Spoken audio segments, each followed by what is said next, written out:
it strikes without warning. Of 10 men, we can expect 5 to get it.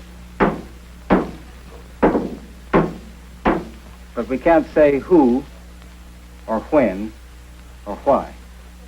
When the war ended, Ancel Keys turned his scientific curiosity toward the new American plague, as he called it, coronary heart disease. The facts are simple. You know the chief killer of Americans is cardiovascular disease, disorders and degeneration of the heart and blood vessels. Here are vital statistics. They show that this problem here in America is the worst in the world. Keys was particularly struck by reports of the number of seemingly healthy executive men who were dropping dead of heart attacks. Was it job stress, as some suggested, or could it be something else? While it was understood by the mid-1940s that blocked coronary arteries caused heart attacks, no one understood the cause of the artery-blocking deposits.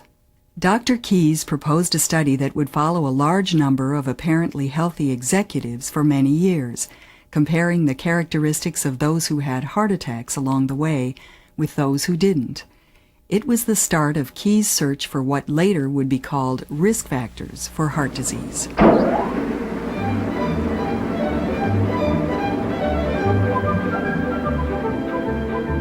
During annual visits to the Laboratory of Physiological Hygiene, the executives received thorough testing and examination, sometimes on equipment designed and built right in the laboratory. A general interview assessed the men's lifestyles and changing habits. Still like apples as much as ever? Haven't got one in your pocket, have you, Doctor? See you again next year. Next year. We hope. Nice to see you again, Judge. After 40 years of follow-up, 54 men out of 283 were still living. The most frequent cause of death, heart disease. The most common risk factor, smoking. Keys identified blood pressure and blood cholesterol as other risk factors that affected either the heart attack rates or the longevity of the executives. But even before this study began providing answers, Ancel Keys was thinking up more questions.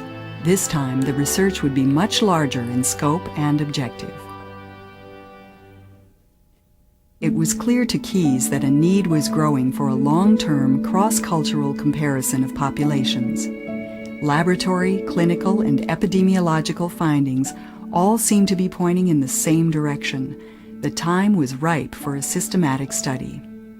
So Keys prepared the design for an immense international collaboration, unlike any undertaken to date. He wrote the grants and lined up colleagues around the world to work with him. The project to study 12,000 healthy middle-aged men in 7 countries began in 1958.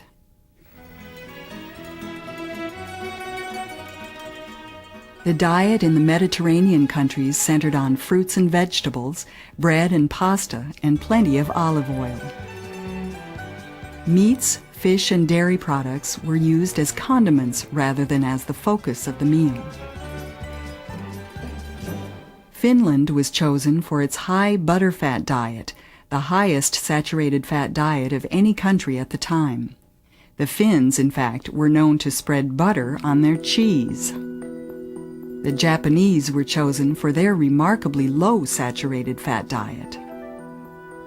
For consistency across countries, all participants came from rural areas or small communities. They ranged from men living in 2 Japanese villages to American and Italian railroad workers examined in railroad cars that served as field laboratories, to farmers and laborers in areas of Crete, Italy, Yugoslavia, and Finland. To standardize the findings, data from the 7 countries were sent back to the laboratory in Minnesota for analysis. Every 5 years, Keys tallied up the number of people who had heart disease or had died of it in each country. The differences were dramatic. Basically, there turned out to be from 5 to 10-fold differences in heart attack rate in men of this age between the Mediterranean basin, Northern Europe, US and Japan, with Japanese and the Greek islanders having the lowest rates of all, Finland and the United States having the highest, with parts of Yugoslavia, northern Italy, and Holland in between. The 7-country study demonstrated clearly the preventability of heart attacks.